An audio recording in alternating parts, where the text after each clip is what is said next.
ಪರಮಾರ್ಥ ಚಿಂತಾಮಣಿ ನಾವು ನೋಡ್ತಾ ಇದ್ದೀವಿ.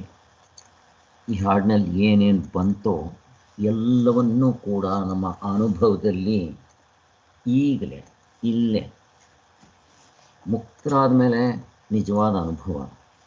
ಮುಕ್ತರ ಆಗದೇ ಇದ್ದರೂ, ಯಾವ ಒಂದು ಗ್ರಂಥವನ್ನು ಓದದೇ ಇದ್ದರೂ, ಜಾತಿ ಕುಲ ಗೋತ್ರ ಯಾವುದೇ ಆಗಿದ್ದರೂ, ಗಂಡಸೋ ಹೆಂಗಸೋ ಮಕ್ಕಳು ದೊಡ್ಡವರು ಯಾರು ಬೇಕಾದರೂ ಆಗಿರಲಿ, ಎಚ್ಚರ ಕನಸು ನಿದ್ದೆ ಮೂವರೆಗೂ ಹುಟ್ಟದಾಗಲಿಂದ ಸಾಯೋವರೆಗೂ ಬೆಳಗ್ಗೆಯಿಂದ ರಾತ್ರಿವರೆಗೂ 24 ಗಂಟೆಯಲ್ಲಿ ಇದ್ದೇ ಇರುತ್ತೆ.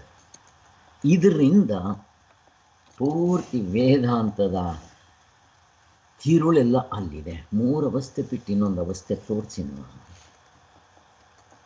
ಅಷ್ಟೇ. 3 ಅವಸ್ಥೆಗಳನ್ನ ನಾವು ಪರೀಕ್ಷೆ ಮಾಡಿದ್ರೆ ಮತ್ತು ನಾನು ಇದನ್ನು ಬಿಟ್ಟಿದ್ದೀನಿ ಅಂತ ಅನ್ನೋದು ಏನೂ ಬರೋದಿಲ್ಲ. ಮುಂದಕ್ಕೆ ಚೆನ್ನಾಗಿ ನಮ್ಗೆ ಇನ್ನೂ ಅರ್ಥ ಆಗುತ್ತೆ. ಈಗ ನಾವು ವೇದಾಂತಿಗಳ ಅವಸ್ಥಾತ್ರಯ ದೃಷ್ಟಿ, ಪೂರ್ಣ ದೃಷ್ಟಿ, ಅಪೂರ್ಣ ದೃಷ್ಟಿ ಅಂತ ಬಂತು. ಪೂರ್ಣ ದೃಷ್ಟಿ ಅಂದ್ರೇನು, ಅಪೂರ್ಣ ದೃಷ್ಟಿ ಅಂದ್ರೇನು? ನಾವು ಈ ಎಚ್ಚರದ ಅವಸ್ಥೆಯಿಂದ 19 ನಮ್ಮ ಉಪಾಧಿಗಳಿದೆಯಲ್ವ, ಇವುಗಳನ್ನ ಹಿಡ್ಕೊಂಡು ನೋಡಿದ್ರೆ ಅಪೂರ್ಣ ದೃಷ್ಟಿ. ವ್ಯವಹಾರದ ದೃಷ್ಟಿ, ಸಂಕುಚಿತ ದೃಷ್ಟಿ, ತಪ್ಪು ದೃಷ್ಟಿ, ಅಜ್ಞಾನ ದೃಷ್ಟಿ, ಅವಿದ್ಯಾ ದೃಷ್ಟಿ, ಹಿಂಗೆಲ್ಲ ಹೇಳ್ಕೋಬೋದು. ಪೂರ್ಣ ದೃಷ್ಟಿ ಅಂತಂದರೆ ಈಗ ನೇರವಾಗಿ ನೋಡೋದು, ಇಂಟ್ಯೂಷನ್ ದೃಷ್ಟಿ, ಸರಿಯಾದ ದೃಷ್ಟಿ, ಪಾರಮಾರ್ಥಿಕ ದೃಷ್ಟಿ, ಜ್ಞಾನ ದೃಷ್ಟಿ, ಬೆಳಕಿನ ದೃಷ್ಟಿ, ನೀವು ಏನು ಬೇಕಾದರೂ ಕರೀರಿ.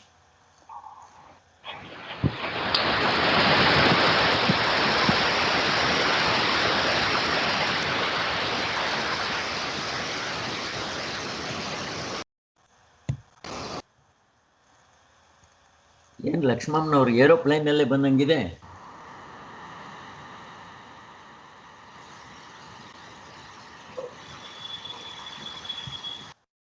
ನಾನು ಹಾಕಿದ್ದೀನಿ ಸೈಲೆಂಟ್ ಮೋಡ್, ತೆಗಿಯಕ್ಕೆ ಹೋಗ್ಬೇಡಿ ಲಕ್ಷ್ಮಮ್ಮ ಅವರೇ. ಮಳೆ ಶಬ್ದನ? ಅದು ಮಳೆ ಬರ್ತಾ ಇದೆಯಾ ಅಲ್ಲಿ?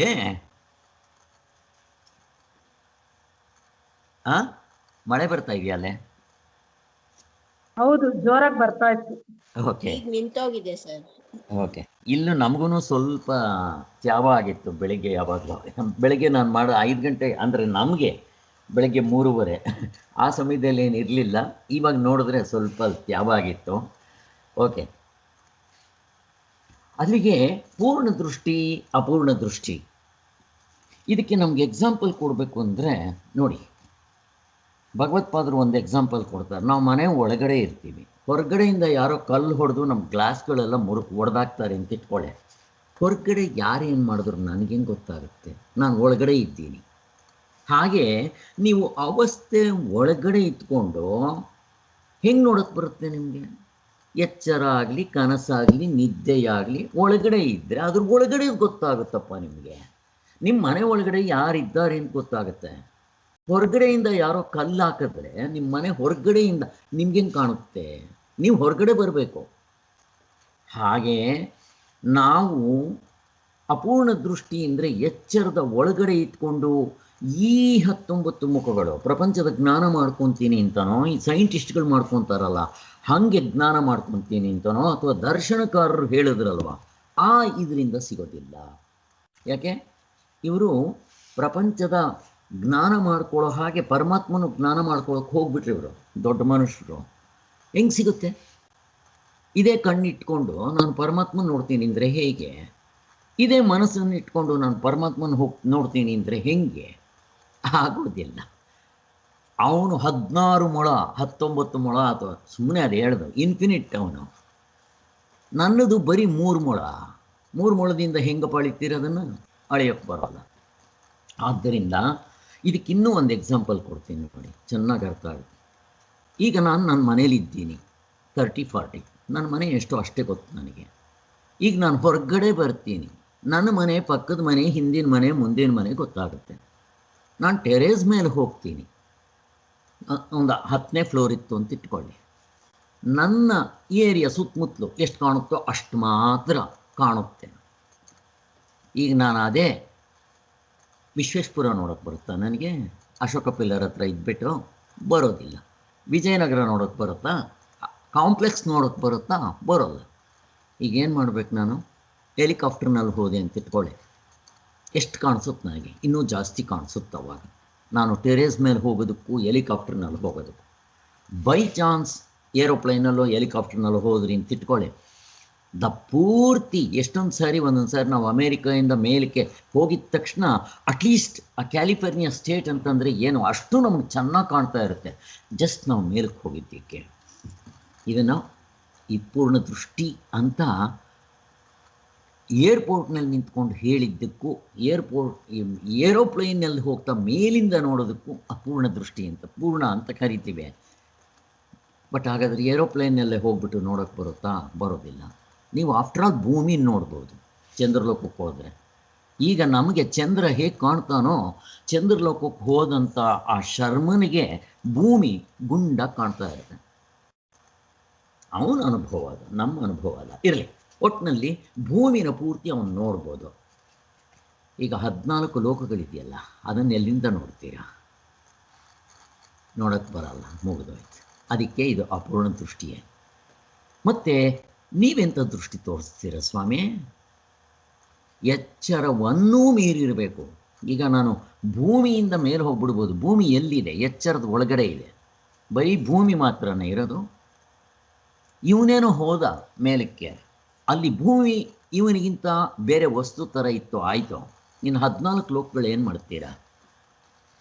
ಮತ್ತು ಸೂರ್ಯ ಚಂದ್ರ ನಕ್ಷತ್ರಗಳನ್ನ ಏನು ಮಾಡ್ತೀರಾ? ಅದನ್ನೂ ಮೀರಿ ಹೋಗಬೇಕು. ಹಂಗೆ ಹೋಗೋಕ್ಕಾಗೋದಿಲ್ಲ. ಅದಕ್ಕೆ ನಾವು ಹೇಳಿದ್ದು, ಆಕಾಶದಲ್ಲಿ ಸೂರ್ಯ ಎಷ್ಟು, ಸೂರ್ಯನಿಂದ ಬಂದಂಥ ಈ ಭೂಮಿ ಎಷ್ಟು? ನಿಂಬೆಕಾಯಿ. ಈ ನಿಂಬೆಕಾಯಿನಲ್ಲಿ ಈ ಮನುಷ್ಯ ಎಷ್ಟು? ಸಾಸಿವೆ ಕಾಳು. ಸಾಸಿವೆ ಕಾಳಿನಲ್ಲಿ ಇವನ ಮನಸ್ಸೆಷ್ಟು ಹೇಳಿ ನೋಡೋಣ. ಈ ಮನಸ್ಸು ಇವು ಎಲ್ಲ ಮೀರಿ ಮೇಲ್ಗಡೆ ಇರೋ ಆತ್ಮನ್ನ, ಯಾರಿದನ್ನೆಲ್ಲ ಸೃಷ್ಟಿ ಮಾಡಿದ್ನೋ, ಆಕಾಶವನ್ನು ಸೃಷ್ಟಿ ಮಾಡಿದಂಥವನ್ನು ಕಂಡುಹಿಡಿಯೋಕ್ಕೆ ಬರುತ್ತಾ? ಬರೋದಿಲ್ಲ. ಮತ್ತೇನು ಮಾಡಬೇಕು? ಅವಸ್ಥೆಗಳ ಮೇಲೆ ನಿಂತ್ಕೊಂಡು ನೋಡಬೇಕು. ಎಚ್ಚರದ ಮೇಲೆ, ಕನಸಿನ ಮೇಲೆ, ನಿದ್ದೆಯ ಮೇಲ್ಗಡೆಯಿಂದ ನೋಡಬೇಕು. ಏರೋಪ್ಲೈನಿಂದ ಹೇಗೆ ಹೋಗ್ತೀವೋ ಹಾಗೆ ಒಟ್ಟಿದನ್ನು ಉಂಡೆಯಾಗಿ ನೋಡೋದು ಬರಬೇಕು. ಇದಕ್ಕೆ ಪೂರ್ಣ ದೃಷ್ಟಿ ಅಂತಾರೆ. ಈಗ ನಮ್ಮೆಲ್ರಿಗೂ ಅದು ಇದೆ. ನಾವೆಲ್ಲ ಅದನ್ನು ಜಸ್ಟ್ ಎಲ್ರಿಗೂ ಇದೆ ಅನುಭವ. ಇದಕ್ಕೆ ಇಂಟ್ಯೂಷನ್ ಅಂತಾರೆ, ನೇರಾದ ಅನುಭವ ಅಂತಾರೆ. ಇದು ನಮ್ಮೆಲ್ರಿಗೂ ಇರೋದರಿಂದ ನಾವಿವಾಗ ನೋಡೋಕ್ಕೊಂದು ನಮಗೆ ಕಲೆ ಬಂದಿದೆ. ಇದನ್ನು ಹೇಳ್ತಾ ಇದ್ದಾರೆ ಅವರು. ಸೊ ಇದನ್ನು ನಾವು ಹಿಂದೆ ನೋಡಿದ್ದಾಯಿತು. ಇದನ್ನು ನಿಷ್ಪಕ್ಷಪಾತದಿಂದ ನೋಡಬೇಕು. ಅದೇಕೋ ಜನರು ಎಚ್ಚರದ ದೃಷ್ಟಿಗೆ ಹೆಚ್ಚಿನ ಇಂಪಾರ್ಟೆನ್ಸ್ ಕೊಟ್ಬಿಟ್ರು. ಈ ಮನಸ್ಸಿನಿಂದ, ತರ್ಕದಿಂದ ಅದನ್ನು ಚಿಂತನೆ ಮಾಡೋಕ್ಕೆ ಹೋಗ್ಬಿಟ್ರು, ಸಿಗೋದಿಲ್ಲ. ಸೈಂಟಿಸ್ಟ್ಗಳು, ಎಲ್ಲ ದರ್ಶನಕಾರರು, ವೆಸ್ಟರ್ನ್ ಫಿಲಾಸಫರ್ಸು, ನಮ್ಮ ಫಿಲಾಸಫರ್ಸ್ ಎಲ್ಲರೂ ಸೇರಿಕೊಂಡು ಮಾಡಿದ್ದಿದೊಂದೇ. ಆದರೆ ವೇದಾಂತ, ಒಂದು ಸರಿಯಾದ ವೇದಾಂತ ಎಚ್ಚರ ಕನಸು ನಿದ್ದೆಯಿಂದ ಮೇಲಕ್ಕೆ ಹೋಗಿ ನೋಡೋದು ಹೇಗೆ ಅಂತ ತೋರಿಸ್ಕೊಡ್ತೀವಿ. ಇವಾಗ ನಮಗೆಲ್ರಿಗೂ ಗೊತ್ತಾಗಿದೆ ಅದು. ಇದು ಇಷ್ಟೆಲ್ಲ ನಾವು ಹಿಂದೆ ನೋಡಿದ್ದಾಯಿತು.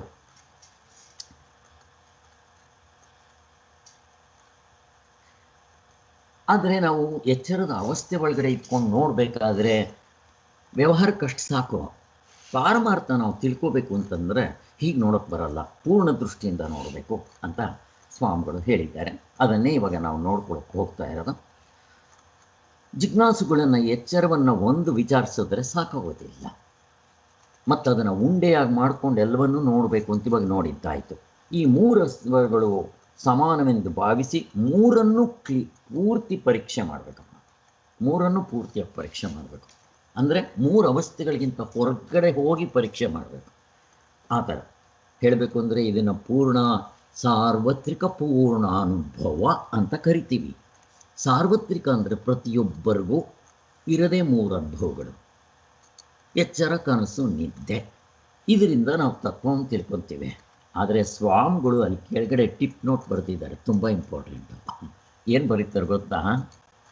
ಪೂರ್ಣ ದೃಷ್ಟಿ ಅಂತನ್ನೋದು ಅಧ್ಯಾರೋಪ ಅಪವಾದಕ್ಕೆ ಹೇಳಬೇಕು. ಈ ಅವಸ್ಥಾತ್ರಯದಲ್ಲಿ ಈ ಅಧ್ಯಾರೋಪ ಅಪವಾದ ಅನ್ನೋದು ಉಪಯೋಗಿಸ್ಕೊಂಡಿದೆ, ಎಲ್ಲ ಪ್ರಕ್ರಿಯೆಯಲ್ಲೂ ಉಪಯೋಗಿಸ್ಕೊತಾರೆ. ನಿಜವಾಗ್ಲೂ ನೀವು ಹೇಳಬೇಕು ಅಂತಂದರೆ ಪರಮಾತ್ಮನು ಯಾವುದಕ್ಕೂ ಸಿಗೋದಿಲ್ಲ.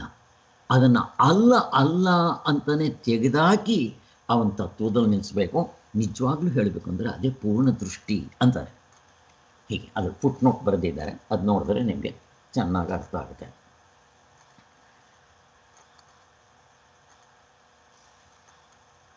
ತಮ್ಮ ಸಿದ್ಧಾಂತಗಳನ್ನ ನಿಲ್ಲಿಸಿದ ದರ್ಶನಕಾರರು ಮತ್ತೆ ಮತ್ತೆ ಯಾರೂ ಇಲ್ಲವೇ ಇಲ್ಲ. ಈ ಥರ ಯಾರೂ ನಿಲ್ಲಿಸ್ತಿಲ್ಲ, ವೇದಾಂತ ಒಂದು ಬಿಟ್ಟು ಅಂತಲೂ ಹೇಳಿದರು. ಈಗ ವೇದಾಂತದಲ್ಲಿ ಹೇಳಿರುವ ಪರಮಾರ್ಥದ ಸ್ವರೂಪ ಏನು ಅಂತ ಕೂಡ ತಿಳಿಸ್ಕೊಟ್ರು. ಜಗತ್ತಿನ ತಿರುಳು ನನ್ನ ತಿರುಳು ಅಂತ ಹೇಳಿದರು. ಅದಕ್ಕೆ ಬೇಕಾದಷ್ಟು ಹೆಸರುಗಳಿದೆ ಅಂತ ಹೇಳಿದರು. ಅದು ಬೆಳಗುತ್ತೆ. ಈಗ ಹಾಡಿನಲ್ಲಿ ನಾವು ನೋಡಿದ್ವಲ್ಲ, ಬೆಳಗುವ ಜ್ಯೋತಿಗೆ ಇಲ್ಲದಂಗೆ ಆಗೋದಿಲ್ಲ. ಕಣ್ಣಿಗೆ ಕಣ್ಣು, ಪ್ರಾಣಕ್ಕೆ ಪ್ರಾಣ, ಮನಸ್ಸಿಗೆ ಮನಸ್ಸು. ಹಾಗೆ ಅವನು ನಿದ್ದೆ ಮಾಡೋದಿಲ್ಲ, ಆತ್ಮ ಯಾವತ್ತೂ ನಿದ್ದೆ ಮಾಡೋದಿಲ್ಲ. ಅದಕ್ಕೋಸ್ಕರನೇ ಅವನು ಸೂರ್ಯನನ್ನು ಬೆಳಗುವ ಬೆಳಕು, ಮತ್ತು ಎಲ್ಲರಲ್ಲಿ ಇರುವ ಬೆಳಕು, ಜ್ಯೋತಿ, ದೇವ, ದೇವತೆ ಅಂತ ಕರೀತಾರೆ. ಅವನು ನಾಶವಾಗದೇ ಇರೋದರಿಂದ ಅವನ ಅಕ್ಷರ. ಅವನು ನಮ್ಮ ದೇಹದಲ್ಲಿ ಮತ್ತು ಅವನ್ನ ಅವ್ಯಕ್ತ ಅಂತ ಕರೀತಾರೆ.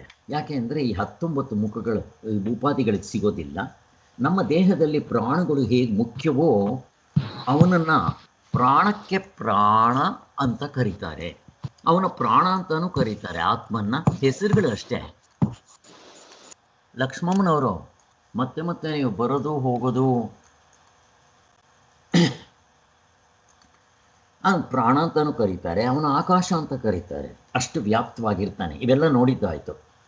ಇನ್ನು ಶಾಸ್ತ್ರದಲ್ಲಿ ಹೇಳೋದಕ್ಕೆ ಅಹಂ ಬ್ರಹ್ಮಾಸ್ಮಿ, ತತ್ವಮಸಿ, ಶ್ವೇತಕೇತು, ಉಪನಿಷತ್ತುಗಳಲ್ಲಿ ಇವುಗಳೆಲ್ಲ ಬೇಕಾದಷ್ಟು ಹೇಳಿದ್ದಾರೆ ಅಂತ ನಿನ್ನೆ ಹೇಳಿದ್ದಾಯಿತು. ನಮಗಳಿಗಿರುವ ಭಾವನೆ ಮಟ್ಟದಿಂದ ಅಳತೆ ಮಾಡಿದರೆ ಈ ಹೇಳಿಕೆಗಳು ಹುಚ್ಚರಂಗೆ ಕಾಣುತ್ತೆ.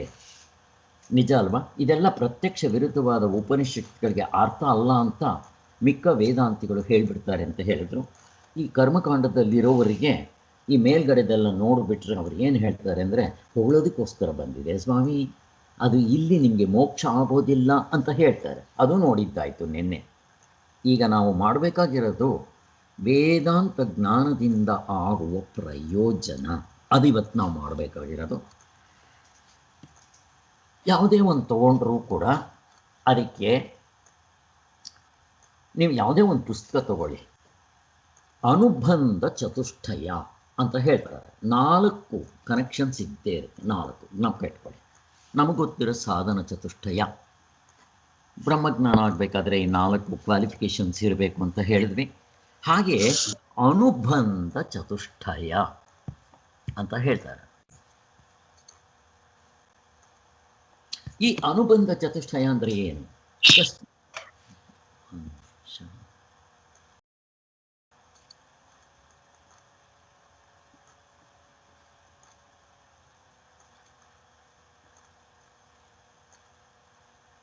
ದಯವಿಟ್ಟು ಸೈಲೆಂಟ್ ಮೋಡ್ಗೆ ಹಾಕಿ. ಗೋಕುಲ ಅವರೇ, ಸೈಲೆಂಟ್ ಮೋಡ್ಗೆ ಹಾಕಿ. ಅನುಬಂಧ ಚತುಷ್ಟಯ ಏನಿದು? 4.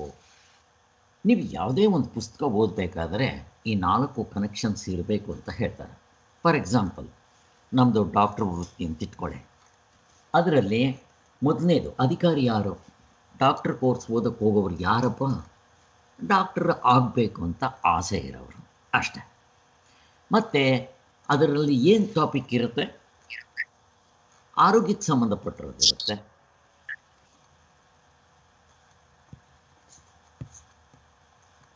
ಗೋಕುಲ ಅವರು ಸೈಲೆಂಟ್ ಮೋಡ್ಗೆ ಹಾಕಿಲ್ಲ. ಆರೋಗ್ಯಕ್ಕೆ ಸಂಬಂಧಪಟ್ಟಿರುತ್ತೆ. ಮತ್ತು ಅದರಿಂದ ನಮಗೆ ಅದಕ್ಕೆ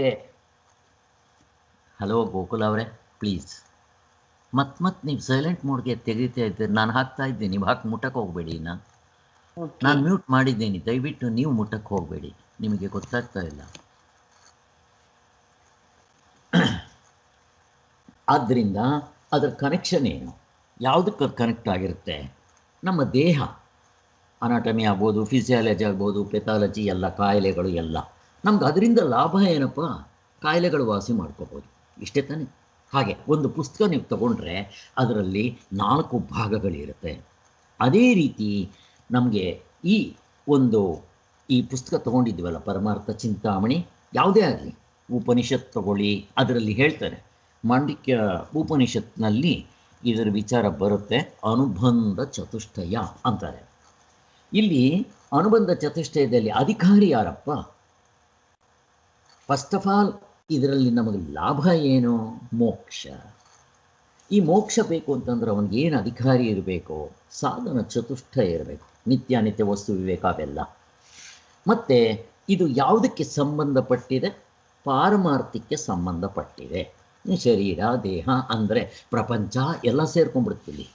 ಬರೀ ನನ್ನ ಶರೀರ ಮಾತ್ರ ಅಲ್ಲ, ಅದಕ್ಕೆ ಸಂಬಂಧಪಟ್ಟಿರೋದು ಆಧ್ಯಾತ್ಮಿಕ, ಆದಿಭೌತಿಕ, ಆದಿದೈವಿಕ ಅವಸ್ಥೆಗಳು ಎಲ್ಲದಕ್ಕೂ ಕನೆಕ್ಷನ್ ಇದೆ. ಕಾಲ ದೇಶ ಕಾರ್ಯಕಾರಣ ಭಾವ, ಅದರ ಸಂಬಂಧ. ಯಾವುದ್ರ ವಿಚಾರ ಇದು ಮಾತಾಡುತ್ತೆ? ಅದಕ್ಕೆ ಒಂದು ವಿಷಯ ಇರಬೇಕಲ್ಲ, ಆತ್ಮನ ವಿಷಯ. ನಾನು ಇದು ಮಾಡೋದ್ರಿಂದ ಈ ಪುಸ್ತಕದಲ್ಲಿ ನನಗೆ ಲಾಭ ಏನು? ಮೋಕ್ಷ. ನೋಡಿ ಇಷ್ಟು. ಸೊ ಇಲ್ಲಿ ಇವಾಗ ನಾವು ಬಂದಿರೋದು ವೇದಾಂತ ಜ್ಞಾನದಿಂದ ನಮಗಾಗೋ ಪ್ರಯೋಜನ ಏನು? ಯಾವುದೇ ತಗೊಂಡ್ರೂ ಲಾಭ ಇದ್ದೇ ಇರುತ್ತಲ್ವ, ಪ್ರಯೋಜನ. ಸೊ ಆ ಪ್ರಯೋಜನವನ್ನು ಇವಾಗ ಅವರು ಹೇಳ್ತಾ ಇದ್ದಾರೆ. ಬ್ರಹ್ಮಜ್ಞಾನದಿಂದ ದೊರೆಯುವ ಬಗೆ ಬಗೆಯ ಫಲಗಳು. ಇಲ್ಲಿ ಮೊದಲನೇದು ಇಂಪಾರ್ಟೆಂಟು, ನಮ್ಮೆಲ್ರಿಗೂ ಆತ್ಮನೆಂದು ಅರಿತುಕೊಂಡ್ರೆ ಏನು ಪ್ರಯೋಜನ ಆಗುತ್ತೆ ಅಂತಂದರೆ, ಭಗವದ್ಗೀತೆಯಲ್ಲಿ ಕೃಷ್ಣ ಭಗವಂತ ಅರ್ಜುನನು ಬಂದಂಥ ಶೋಕ ಮೋಹಗಳ ನಿವಾರಣೆ ಆಗುತ್ತೆ. ನಾವು ಅದನ್ನೆಲ್ಲ ಡೀಟೇಲಾಗಿ ನೋಡಿದ್ದೀವಿ. ಅವಾಗ ಮೋಹದಿಂದ ಶೋಕ, ಬುದ್ಧ ಹೇಳೋದು ಆಸೆಯೇ ದುಃಖಕ್ಕೆ ಮೂಲ ಕಾರಣ. ದುಃಖ ಯಾತ್ರಿಂದ? ಆಸೆಯಿಂದ. ಆ ಆಸೆ ಯಾತ್ರಿಂದ ಬಂತು? ಕರ್ಮದಿಂದ. ಕರ್ಮ ಯಾತ್ರಿಂದ ಮಾಡ್ತೀರಾ? ಅಜ್ಞಾನದಿಂದ. ಅದು ನಾವು ನೋಡಿದ್ವಿ. ಹಾಗೆ ಒಂದಕ್ಕೊಂದು ಹಿಂದಕ್ಕೆ ಹೋಗಬೇಕು. ಹಾಗೆ ಆತ್ಮನ್ನ ಅರ್ಥಕೊಂಡ್ರೆ ಇಷ್ಟು ಪ್ರಯೋಜನ, ಶೋಕಮೋಹಗಳು ಹೋಗ್ಬಿಡುತ್ತೆ. ಇನ್ನು ಕೆಲವು ಕಡೆ ಏನು ಹೇಳ್ತಾರೆ? ಆಯಾಸ ಪರಿಹಾರ ಆಗುತ್ತೆ ನಮಗೆ. ಅಂದರೆ ದುಡ್ದು ದುಡ್ದು ದುಡ್ದು ನಮಗೆ ಆಯಾಸ ಆಗಿಬಿಟ್ಟಿದೆ. ಹುಟ್ಟದಾಗಲಿಂದ ಸಾಯೋವರೆಗೂ ದುಡಿತಾ ಇರದೆ ಕತ್ತೆ ದುಡ್ದಂಗೆ ದುಡಿಯೋದು, ಅದರಲ್ಲಿ ನಮಗೆ ಲಾಭ ಏನೇನಿಲ್ಲ, ಕಿಂಚಿತ್ತಿಲ್ಲ. ಇನ್ನೂ ದುಃಖವೇ ಜಾಸ್ತಿ. ಯಾರಾದರೂ ಎದೆ ಮುಟ್ಕೊಂಡು ಹೇಳಿ, ಎಷ್ಟು ಜನ್ಮಗಳಿಂದ ಹುಟ್ಟಿದ್ದೀವಿ, ಮಾಡ್ತಾ ಇದ್ದೀವಿ. ಕಾಮ ಬಿಟ್ಟರೆ ಪುಲಿಸ್ ಸ್ಟಾಪ್ ಇಲ್ವೇ ಇಲ್ವೇ? ಅದು ಹೋದರೆ ಇದು, ಇದು ಬಂದರೆ ಅದು, ಕಷ್ಟ, ರೋಗ ರುಜಿನಗಳು, ದುಃಖ, ಒಂದಾಗಿ ಎರಡ, ನೂರಾರು. ಮತ್ತು ಈ ಶೋಕ ಆಯಾಸ ಹೋಗ್ಬಿಡ್ತು ಅಂದರೆ ಮತ್ತಿನ್ನೇನಾಗಬೇಕು? ಮತ್ತು ಭಯ ಬಯಲಾಗುವುದು. ಭಯನೇ ಇರೋದಿಲ್ಲ. ಯಾವುದಕ್ಕೆ? ಸಾಯ್ತೀನಿ ಅಂತ ಭಯ ಇರೋಲ್ಲ ಅಂತಂದಮೇಲೆ ಇನ್ನು ಕರೋನಾಗೆಂಥದ್ದು ಭಯ. ಮತ್ತು ಈ ವಾಸ್ತು ಭಯ, ಶನಿಕಾಟದ ಭಯ, ಸಾವಿನ ಭಯ, ರೋಗದ ಭಯ, ಮನೆಯಲ್ಲಿ ಮಕ್ಕಳು ಅವ್ರದ್ದು ಚಿಂತೆ, ಯಾವ ಭಯ ಚಿಂತೆ ಏನೂ ಇರಲ್ಲ. ಯಾರಿಗೆ ಬೇಡಪ್ಪ ಇಂಥದ್ದು? ಮತ್ತು ದುಃಖ ಪ್ರಪಂಚದ ಇದು ತುಂಬ ಮುಖ್ಯ. ಪ್ರತಿಯೊಬ್ಬನು ಹುಟ್ಟಿದಾಗಲಿಂದ ಸಾಯೋವರೆಗೂ ಸುಖಕ್ಕೋಸ್ಕರ ಪ್ರಯತ್ನ ಮಾಡ್ತಾ ಇದ್ದಾನೆ. ಕತ್ತೆ ದುಡ್ದಂಗೆ ದುಡಿತಾ ಇದ್ದೀವಿ, ಬಟ್ ನಮಗೆ ಸುಖ ಸಿಗ್ತಾ ಇಲ್ಲ. ನಿಜವಾದ ಸುಖ ಸಿಗಬೇಕು ಅಂತ ಅಂದರೆ 100% ಸುಖ ಇದು ಒಂದೇ ದಾರಿ. ಆದ್ದರಿಂದ ಇದು ಬಿಟ್ಟರೆ ತಾತ್ಕಾಲಿಕ, ನೀವು ಏನು ಬೇಕಾದರೂ ಮಾಡಿ, ಟೆಂಪರರಿ. ನೀವು ಯಾವಾಗ ಹುಟ್ಟು ಸಾವುಗಳಿಂದ ತಪ್ಪಿಸ್ಕೊಳ್ಳಲ್ವೋ, ಹುಟ್ಟೋದು ಬರೋದು, ಹುಟ್ಟೋದು ಬರೋದು, ಅದು ಆಗ್ತಾನೇ ಇರುತ್ತೆ. ಮತ್ತೆ ಬಡವರಿಗೆ ಭಾಗ್ಯ ದೊರಕಂಗೆ ಆಗ್ಬಿಡುತ್ತೆ, ದುಃಖ ಇರೋದೇ ಇಲ್ಲ. ಅದಾಯಿತು. ಬಡವರಿಗೆ ಭಾಗ್ಯ ಅಂತಂದರೆ ಇಲ್ಲಿ ಚೆನ್ನಾಗಿ ಅರ್ಥ ಮಾಡ್ಕೊಳ್ಳಿ, ದಾರಿಗೆ ಬಂದಿದ್ದ ತಕ್ಷಣ ಅವನು ಶ್ರೀಮಂತನಾಗ್ಬಿಡ್ತಾನೆ ಅಲ್ಲ. ಶ್ರೀಮಂತನ ಆದರೂ ಕೂಡ ಆನಂದ ಸಿಗುತ್ತಾ ಇಲ್ವ ಪರೀಕ್ಷೆ ಮಾಡಿ. ನಾನು ಅದಕ್ಕೆ ಮೈಸೂರು ಮಹಾರಾಜರದು, ಅಲೆಕ್ಸಾಂಡರ್ದು ಕೊಡೋದು ಎಲ್ಲ ಇತ್ತು ಅವ್ರ ಹತ್ರ. ಹೋಲ್ ಸ್ಟೇಟ್ ಅವ್ರದ್ದಾಗಿತ್ತು. ಸುಖವಾಗಿದ್ರ? ಇಲ್ಲ. ಮತ್ತು ಅದನ್ನು ಕಟ್ಕೊಂಡು ಏನು ಮಾಡಬೇಕು? ಅದೆಲ್ಲ ಬೇಕಾಗಿರೋದು ಸಂತೋಷ, ಸುಖ. ರಮಣ ಮಹರ್ಷಿಗಳ ಹತ್ರ ಏನಿತ್ತು? ಲಂಗೋಟಿ ಒಂದು ಬಿಟ್ಟರೆ. ಅವ್ರ ಹತ್ರ ಫಾರಿನರ್ಸ್ ಎಲ್ಲ ಬರ್ತಾಯಿದ್ರು. ಯಾತಕ್ಕೋಸ್ಕರ? We want peace. ಆ ಪೀಸ್ ಸಿಗುತ್ತೆ ನೋಡಿ, ಹಣದಿಂದ ಅಲ್ಲ, ನಮ್ಮ ಒಳಗಡೆ ಇದೆ. ಅದನ್ನು ಟ್ಯಾಪ್ ಮಾಡೋದು ಇದರಲ್ಲಿ ತೋರಿಸುತ್ತೆ. ಮತ್ತು ಹೇಡಿಗಳಿಗೆ ಧೈರ್ಯ ಬರುತ್ತೆ. ಅದಕ್ಕೆ ಹೇಳೋದು ಈ ಆಧ್ಯಾತ್ಮದ ಮಾರ್ಗ ಪುಕ್ಕಲರಿಗಲ್ಲ, ಧೀರರು, ವೀರರು, ಶೂರರಾಗಿರಬೇಕು. ಅಂಥವ್ರಿಗೆ ಮಾತ್ರ. ತಮೋಗುಣದಲ್ಲಿರೋರು ಹೇಡಿಗಳಾಗಿರ್ತಾರೆ, ಹೆದರ್ಕೊಂತಾರೆ, ಭಯ ಇರುತ್ತೆ ಅವರಿಗೆ, ಆಗೋದಿಲ್ಲ. ಆದರೆ ರಜ್ಜೋಗುಣದವರು ಭಯ ಇರೋದಿಲ್ಲ. ಕಳ್ಳರು, ಫಾರ್ ಎಕ್ಸಾಂಪಲ್, ಕಳ್ಳರು, ಪೊಲಿಟಿಕಲ್ ಲೀಡರ್ಸು ಭಯ ಇರೋದಿಲ್ಲ. ಕಳ್ತನ ಮಾಡ್ತಾರೆ, ಕೊಲೆ ಮಾಡ್ತಾರೆ, ಧೈರ್ಯವಾಗಿ ನುಗ್ತಾರೆ. ಬಟ್ ಅವರಲ್ಲಿ ಪ್ರಾಬ್ಲಮ್ ಏನು ಅಂದರೆ ನಾನು ಅಹಂಕಾರ, ಗರ್ವ, ಅದು. ಇನ್ನು ಸತ್ವಗುಣದಲ್ಲಿ ಈ ಗುಣಗಳು ಇರುತ್ತೆ. ಧೈರ್ಯ, ವೀರತ್ವ, ಶೂರತ್ವ ಎಲ್ಲ ಇರುತ್ತೆ. ಸಾತ್ವಿಕರಾಗಿರ್ತಾರೆ. ಅಹಂಕಾರ ಇರೋಲ್ಲ ಅಂತಲ್ಲ, ಮಂಡಾಗಿರುತ್ತೆ, ತಿನ್ನೌಟ್ ಆಗಿರುತ್ತೆ. ಅದಕ್ಕೆ ಸತ್ವಗುಣದಲ್ಲಿರೋರು ರಜೋಗುಣದವರು ಮನಸ್ಸು ಮಾಡಿದ್ರೆ ಕರ್ಮಯೋಗ ಮಾಡಬಹುದು. ಇಲ್ಲ, ಸತ್ವಗುಣದವರು ಬಂದವರು ಮಾಡ್ತಾರೆ. ನೋಡಿ, ಈಗ ಗುಣಗಳು ನಮ್ಗೆ ಎಷ್ಟು ಸಹಾಯ ಆಗ್ತಾ ಇದೆ. ನಮ್ಗೆ ಇವಾಗ ಕ್ಲಿಯರಾಗಿ ನೋಡ್ಕೋಬೋದು ನಾವು. ಇಷ್ಟು ಲಾಭಗಳಿದೆ. ಧೈರ್ಯ, ಸಕಲ ಕಾರ್ಯಗಳು ಗೆಲುವಾಗ್ಬಿಡುತ್ತೆ. ಮೋಕ್ಷ ಆದರೆ ಮಾತ್ರ ಅಲ್ಲ, ಅಲ್ಲಿ ಭಗವದ್ಗೀತೆಯನ್ನು ಹೇಳ್ದಂಥ ಕೃಷ್ಣ ಭಗವಂತ ಮತ್ತು ಕೃಷ್ಣ ಆ ಫೋಟೋ ಮನೇಲಿ ಹಾಕ್ಕೊಳ್ಳಿ. ನಿಮ್ಮ ಮನೆಯಲ್ಲಿ ಸುಖ, ನೆಮ್ಮದಿ, ತೃಪ್ತಿ, ಶಾಂತಿ ತಾಂಡವಾಡ್ತಾ ಇರುತ್ತೆ ಅಂತ ಹೇಳ್ತಾರೆ. ಇನ್ನು ತತ್ವವನ್ನೇ ತಿಳ್ಕೊಂಡ್ರೆ, ಕೃಷ್ಣ ಭಗವಂತ ಹೇಳಿದಂಥ ತತ್ವ ಅರ್ಜುನನಿಗೆ ಅವನು ನಿಂತ್ಕೊಂಡ್ಬಿಡ್ತಾನೆ. ಕೊನೆಗೆ ಭಗವದ್ಗೀತೆಯಲ್ಲಿ ಅರ್ಜುನ ಹೇಳ್ತಾನೆ, ಈಗ ನನಗೆ ಶೋಕ ಮೋಹಗಳು ಕಿಂಚಿತ್ತಿಲ್ಲ, ಹೋಗಿದೆ ಅಂತ. ಆದ್ದರಿಂದ ಅದೇ ಸಿಕ್ಕಿದ ಮೇಲೆ ಮತ್ತಿನ್ನೇನು ಬೇಕು? ಮತ್ತು ಅಧ್ಯಾತ್ಮ ವಿದ್ಯೆಯನ್ನು ಲೋಕಕ್ಕೆ ಅನುಗ್ರಹಿಸಿದ, ಮತ್ತು ಇದನ್ನೆಲ್ಲ ತಿಳ್ಕೊಂಡ್ರೆ ಸಕಲ ಇಷ್ಟಾರ್ಥಗಳು ಕೈಗೊಂಡ್ಬಿಡುತ್ತೆ. ನಮ್ಗೆ ಏನೇನು ಆಸೆಗಳಿರುತ್ತೋ ಪ್ರಪಂಚದಲ್ಲಿರೋರಿಗೆಲ್ಲ ಆಸೆಗಳು ಒಂದು ಕಡೆ ಮೂಟೆ ಹಾಕಿ ಮನುಷ್ಯ ಲೋಕ ಆನಂದ ಹೇಳಿದ್ವಿ. ಅವನು ಯಾರ್ಯಾರಿಗೆ ಪ್ರಪಂಚದಲ್ಲಿರೋವ್ರನ್ನೆಲ್ಲ ದೇವತೆಗಳು ಎಲ್ಲರೂ ಸೇರಿಸ್ಕೊಂಡ್ಬಿಡ್ಬೇಕಿಲ್ಲಿ. ಆಧ್ಯಾತ್ಮಿಕ, ಆದಿಭೌತಿಕ, ಆದಿದೈವಿಕ, ಒಬ್ಬೊಬ್ಬರಿಗೂ ಒಂದೊಂದು ಏನೋ ಆಸೆ ಇರುತ್ತೆ. ಈವನ್ ದೇವತೆಗಳು, 33 ಕೋಟಿ ದೇವತೆಗಳು, ಎಲ್ರಿಗೂ ಏನೇನೋ ಆಸೆ ಇರುತ್ತಲ್ಲ, ಆ ಆಸೆಗಳು ನೆರವೇರುತ್ತಾ ಇರಲ್ಲ. ಏನು ದೇವಸ್ಥಾನಕ್ಕೆ ಹೋದವರೆಲ್ಲ ತೆಂಗಿನಕಾಯಿ ಓಡಿಸ್ತಾರೆ. ಅವ್ರು ಕೇಳ್ಕೊಂಡಿದ್ದೆಲ್ಲ ಆಗುತ್ತೇನೋ? ಆಗೋದಿಲ್ಲ. ಕೆಲವರು 100 ತೆಂಗಿನಕಾಯಿ ಓಡಿಸೋರು ಎಲ್ಲ ಇರ್ತಾರೆ. ಆದರೆ ಈ ಒಂದು ತತ್ವವನ್ನು ತಿಳ್ಕೊಂಡ್ರೆ ನಿಮ್ಗೆ ಏನೇನು ನಡವಳಿಕೆಗಳು ನಮಗೆ ಗೊತ್ತಿಲ್ಲದೆ ಇರ್ಬೋದು. ಪ್ರಪಂಚದಲ್ಲಿ ಯಾರ್ಯಾರು ಏನು ಕೇಳ್ಕೊಳ್ಳಿ, ಇವರಿಷ್ಟು ಜನನೋ ಎಲ್ಲ ಒಟ್ಟಿಗೆ ಸಿಕ್ಬಿಡುತ್ತೆ ನಿಮಗೆ. ಇಂಥದ್ದು ಬೇಡವಾ? ಇದನ್ನು ಹೇಳ್ತಾ ಇದ್ದರೆ, ಕೇಳ್ತಾ ಇದ್ದರೆ ಬಾಯಿನಲ್ಲಿ ನೀರು ಉರಬೇಕು, ಮನಸ್ಸಿನಲ್ಲಿ ಹೌದಪ್ಪ ಇಂಥದ್ದು ಪಡೆಯೋದಕ್ಕೆ ನಾನು ಪಡೆಯೋಣ ಅಂತ ಅನ್ನಿಸ್ಬೇಕು. ಅದಕ್ಕೆ ಮೊದಲೇ ಲಾಭ ಹೇಳ್ಬಿಡ್ತಾ ಇದ್ದಾರೆ. ಅದರಿಂದ ಉಪಯೋಗ ಏನು ಅಂತ ಯಾಕೆ ಮೊದಲು ಹೇಳ್ತಾ ಇದ್ದಾರೆ ಅಂದರೆ, ಯಾವುದೇ ಆಗಲಿ ನನಗೆ ಅದರಿಂದ ಲಾಭ ಏನು ಅಂತ ತಾನೇ ನಾವು ಕೇಳೋದು. ಹಾಗೆ ಅದಕ್ಕೋಸ್ಕರ ಇಲ್ಲಿ ನಮ್ಗೆ ಹೇಳ್ತಾ ಇದ್ದಾರೆ, ನಮ್ಮ ಮನಸ್ಸಿನಲ್ಲಿ ನೀರು ಊರಲಿ ಅಂತ. ವಿಷಯ ಭೋಗಗಳೇ ಅವರಿಗೆ ಬೇಕಾಗಿದ್ದರೆ ತಮ್ಮ ಅಭಿಲಾಷ ಅಷ್ಟೆಲ್ಲ ಸಿಗುತ್ತೆ. ಇದೇನು ಆಶ್ಚರ್ಯನ? ಇದು ಕೇಳಿದ ತಕ್ಷಣ ಏನನ್ಸುತ್ತೆ ಗೊತ್ತಾ? ಏನು ಹೇಳ್ತೀರಾ ಸ್ವಾಮಿ ನೀವು ಅಂತ ನಮಗೆ ಪ್ರಶ್ನೆ ಬಂದ್ಬಿಡುತ್ತೆ. ಯಾಕೆ? ಹಿಂದೆ ಇದ್ದಿದ್ದ ಋಷಿ ಮುನಿಗಳನ್ನ ನೆನೆಸ್ಕೊಳ್ಳಿ. ರಾಜಾದಿಗಳು ಈ ಮುಕ್ತರಾದವ್ರನ್ನ ಗೌರವಿಸ್ತಾ ಇದ್ರು, ಅವ್ರನ್ನ ದೇವ್ರಂಗೆ ನೋಡ್ತಾ ಇದ್ರು, ಅವರು ಹೇಳಿದ್ದನ್ನು ಪಾಲನೆ ಮಾಡ್ತಾ ಇದ್ರು. ಬೇಕಾ ಎಕ್ಸಾಂಪಲ್ಲು? ಅವ್ರಿಗಿದ್ದಿದ್ದ ಶಕ್ತಿ, ಧೈರ್ಯ ಬೇಕಾ? ಹೆಂಗಿತ್ತು ಅನ್ನೋದಕ್ಕೆ ಯಾರು ನಮ್ಮ ಎಕ್ಸಾಂಪಲ್ನಲ್ಲಿ ಯಾರವರು? ವಿಶ್ವಾಮಿತ್ರ, ವಸಿಷ್ಠರು ನೋಡಿ, ಏನು ಕಡಿಮೆ ಇದೆ. ವಿಶ್ವಾಮಿತ್ರ ಬರ್ತಾನೆ, ರಾಜ. ಅಲ್ಲಿ ಅವನು ಸೈನಿಕರ ಸಮೇತ ಬಂದಿರ್ತಾನೆ.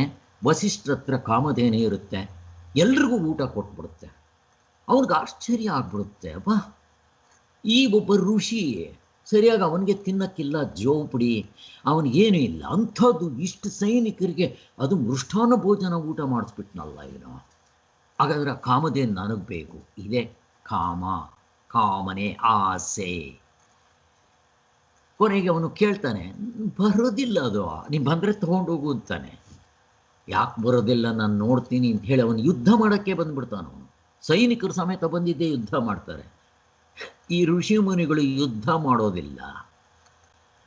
ಆ ಒಂದು ಅವ್ರ ಹತ್ರ ಇದ್ದದ್ದ ದಂಡ ಅಲ್ಲಿ ಹಾಕಿದೆ, ಹೋಗಿದ್ದೆ, ಒಳಗಡೆ ಧ್ಯಾನ ಮಾಡ್ಕೊಂಡಿರ್ತಾರೆ.